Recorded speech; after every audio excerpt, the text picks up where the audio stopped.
Section 1. You will hear a man asking for information about health services in the place where he is living. First, you have some time to look at questions 1 to 6.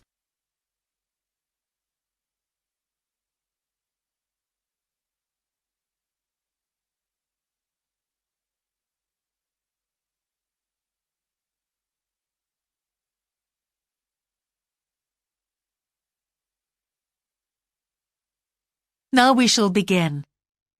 You should answer the questions as you listen, because you will not hear the recording a second time. Listen carefully and answer questions 1 to 6. Can I help you? Yes, I've just moved to this area with my wife and children, and I'd like to know where we can all register with a doctor at a health centre. Oh, OK.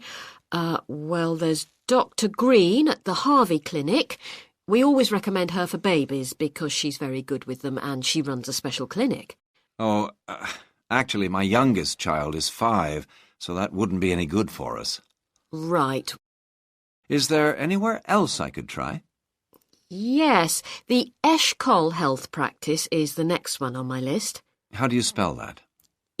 Eshcol.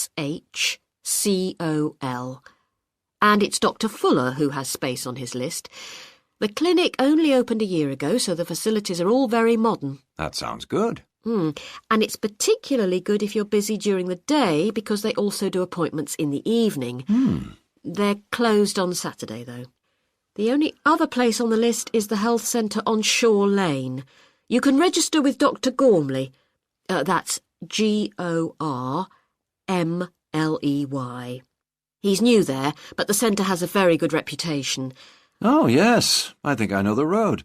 That would be the best one. Thanks. Could you tell me, will all their services be free? There are usually some small charges that doctors make. Let me see what it says about the Shore Lane Centre. If you need to be vaccinated before any trips abroad, you won't have to pay for this. What else? The Sports Injury Treatment Service operates on a paying basis, as does the Nutritional Therapy Service. Some health centres do offer alternative therapies like homeopathy as part of their pay-to-use service. Shore Lane are hoping to do this soon. I think they may start with acupuncture. Oh. And finally, if you need to prove you're healthy or haven't had any serious injuries before a new employer will accept you, you can get a free fitness check-up there. But you'd most likely have to pay for insurance medicals, though. OK, thanks. Before you hear the rest of the conversation, you have some time to look at questions 7 to 10.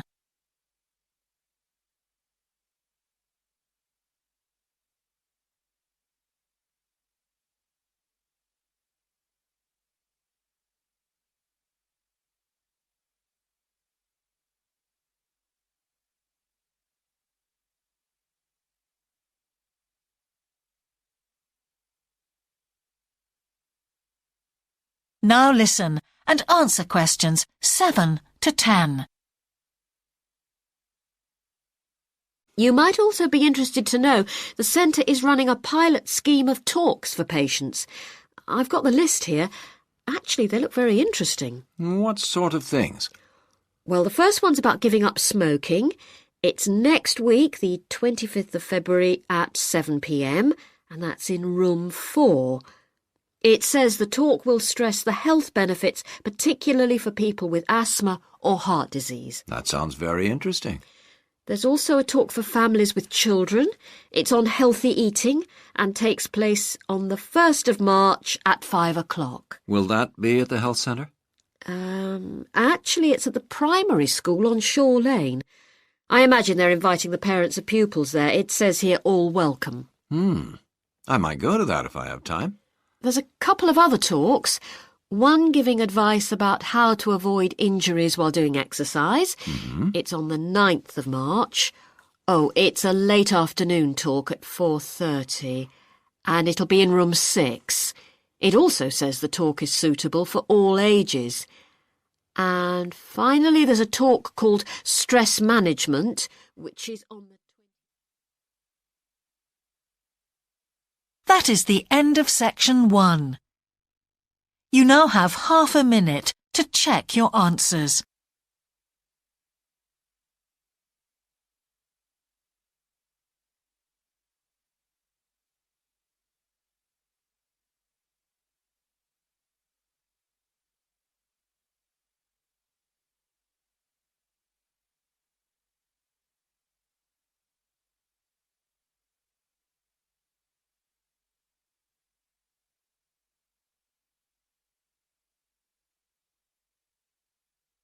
Now turn to section 2.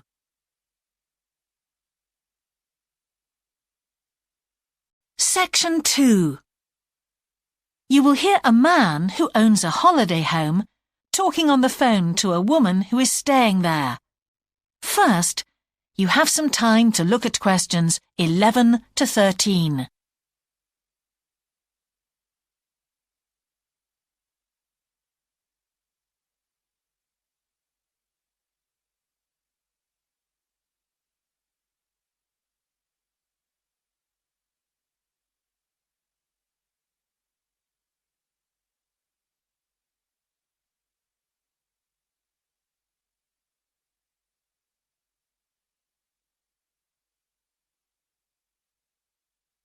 Now listen carefully and answer questions 11 to 13. Hello? Hi, it's Laura Carlton here. We've just arrived at the holiday flat, but I can't get the hot water and heating to work. Oh, right. That's easy. Don't worry. In the upstairs cupboard, you'll find the water heater. You'll see 3 main controls on the left at the bottom of the heater. The first one, the round one on the far left, is the most important one for the heating and hot water. It's the main control switch. Make sure it's in the on position. The switch itself doesn't light up, but the little square below will be black if the switch is off. That's probably what's happened. It's got switched off by mistake. The middle one of these 3 controls, you'll see it's slightly larger than the first one, controls the radiators. If you feel cold while you're there and need the radiators on, this needs to be turned to maximum. The last of the 3 controls, the one on the right, is usually on about a number 4 setting, which for the water in the taps is usually quite hot enough. Below the heating controls in the middle is a small round plastic button. If there isn't enough water in the pipes, sometimes the heater goes out. If this happens, you'll need to press this button to reset the heater. Hold it in for about 5 seconds and the heater should come on again. Then there's a little square indicator under the 3rd knob that's a kind of alarm light. It'll flash if you need to reset the heater. It sounds complicated. I'm sure you won't have any problems with it. There should be some more instructions on the side of the heater. Call me back if you can't make it work. OK. Before you hear the rest of the conversation, you have some time to look at questions 14 to 20.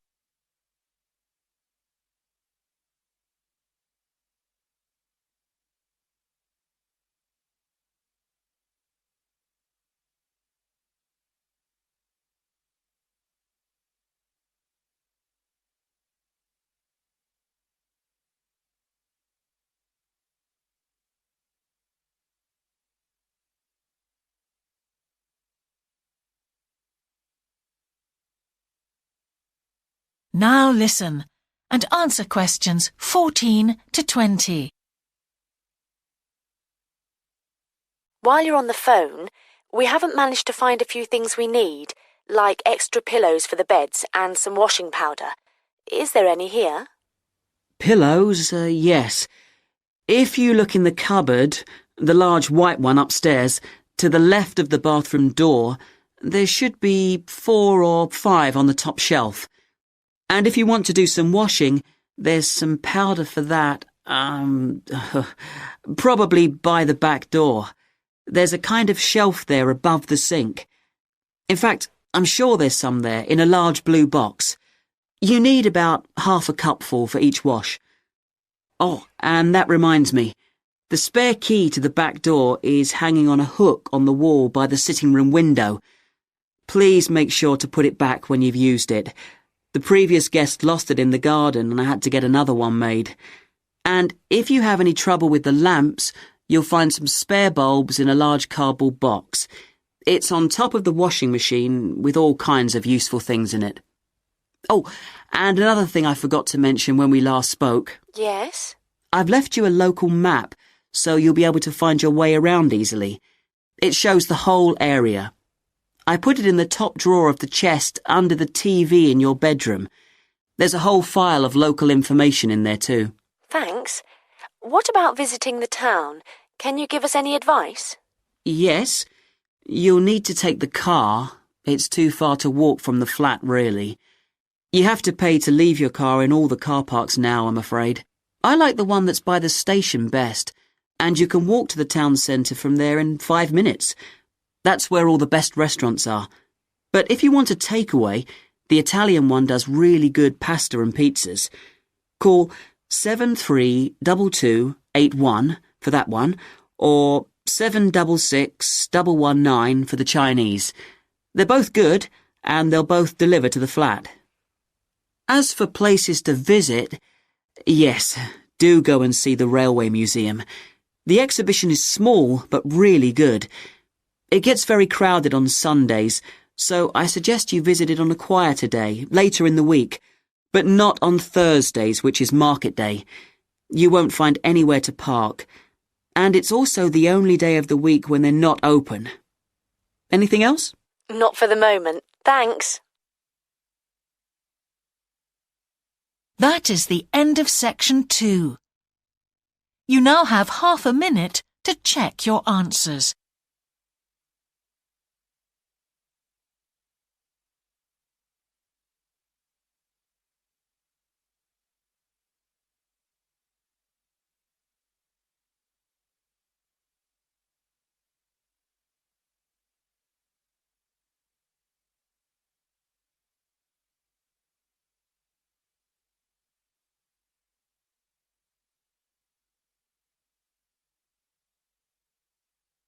Now turn to section 3.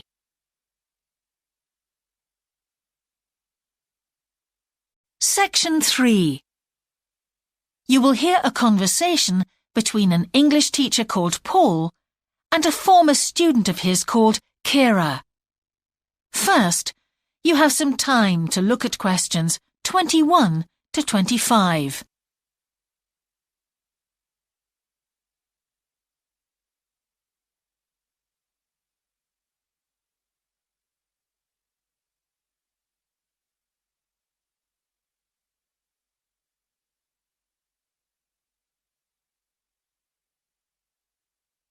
Now listen carefully and answer questions 21 to 25.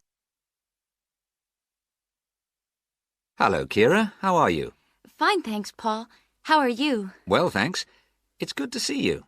It must be 12 months since you did our course. That's right. It's nice to come back and say hello. What course did you enroll in?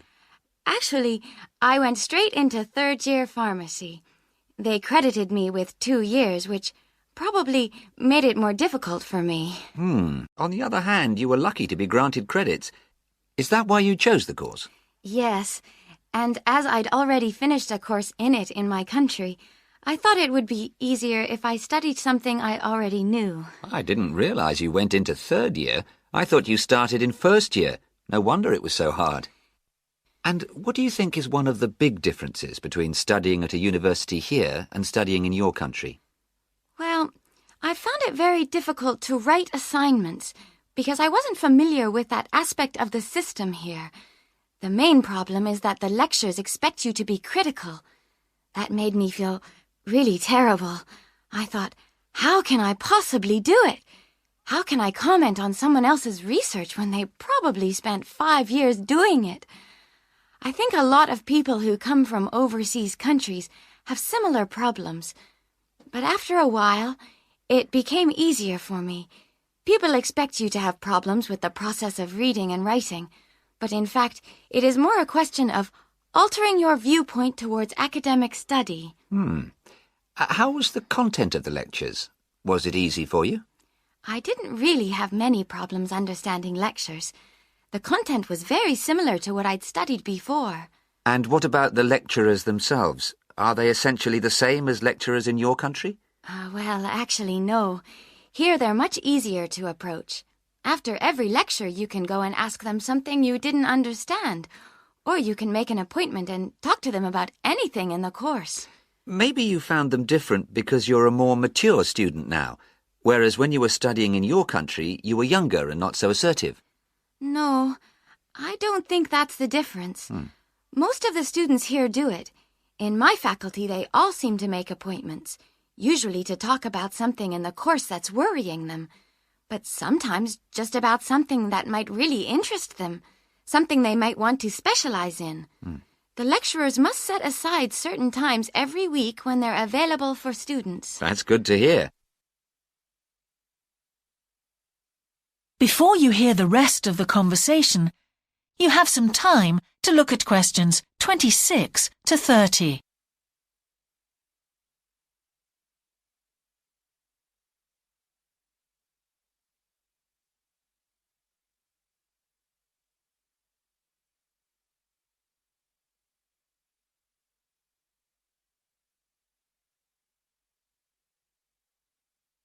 Now listen and answer questions 26 to 30.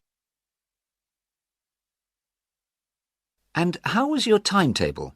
Was it a very busy year? Oh, very, very busy.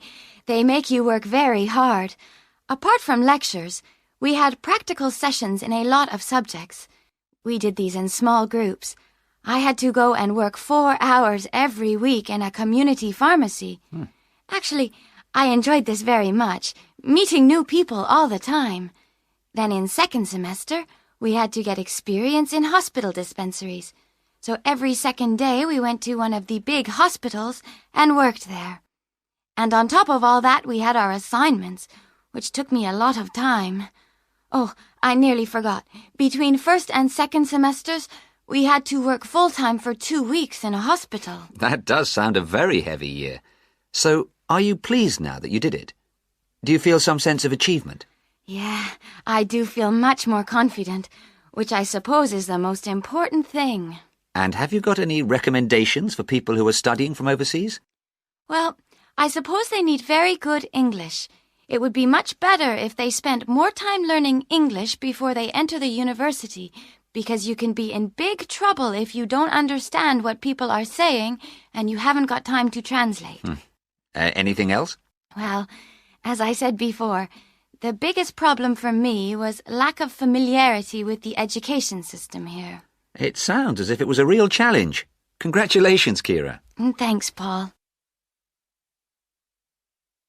That is the end of section 3.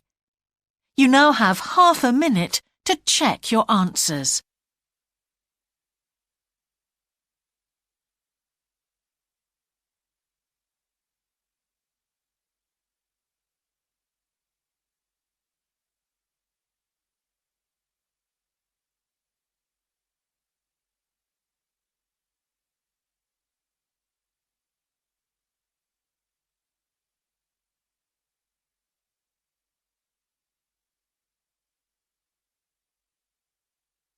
Now turn to section 4.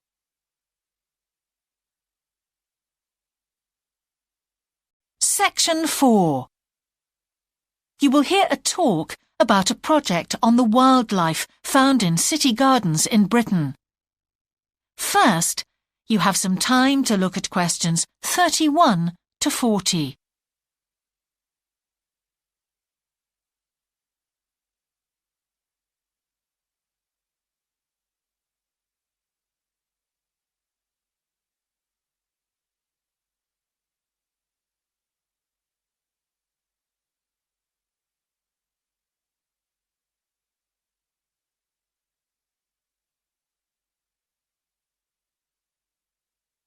Now listen carefully and answer questions 31 to 40.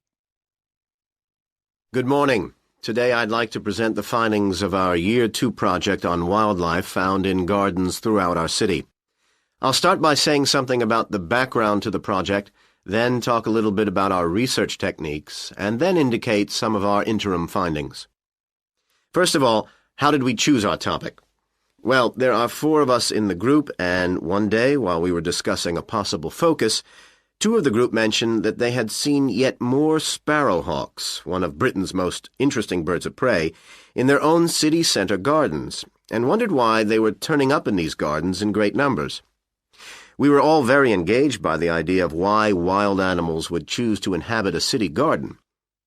Why is it so popular with wildlife when the countryside itself is becoming less so? The first thing we did was to establish what proportion of the urban land is taken up by private gardens. We estimated that it was about 1/5, and this was endorsed by looking at large-scale usage maps in the town land survey office, 24% to be precise.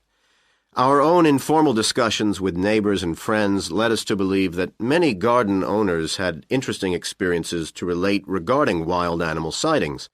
So we decided to survey garden owners from different areas of the city. Just over 100 of them completed a survey once every 2 weeks for 12 months, ticking off species they had seen from a pro forma list, and adding the names of any rarer ones. Meanwhile, we were doing our own observations in selected gardens throughout the city. We deliberately chose smaller ones because they were by far the most typical in the city. The whole point of the project was to look at the norm, not the exception. Alongside this primary research on urban gardens, we were studying a lot of books about the decline of wild animals in the countryside and thinking of possible causes for this. So what did we find? Well, so much that I just won't have time to tell you about here. If you're interested in reading our more comprehensive findings, we've produced detailed graphic representations on the college website, and of course any of the group would be happy to talk to you about them. Just email us. What we've decided to present today is information about just 3 species because we felt these gave a good indication of the processes at work in rural and urban settings as a whole.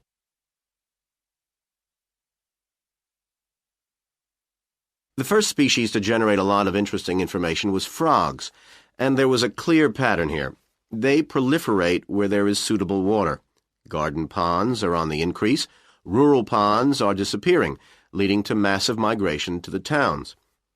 Hedgehogs are also finding it easier to live in urban areas, this time because their predators are not finding it quite so attractive to leave their rural environment, so hedgehogs have a better survival rate in cities.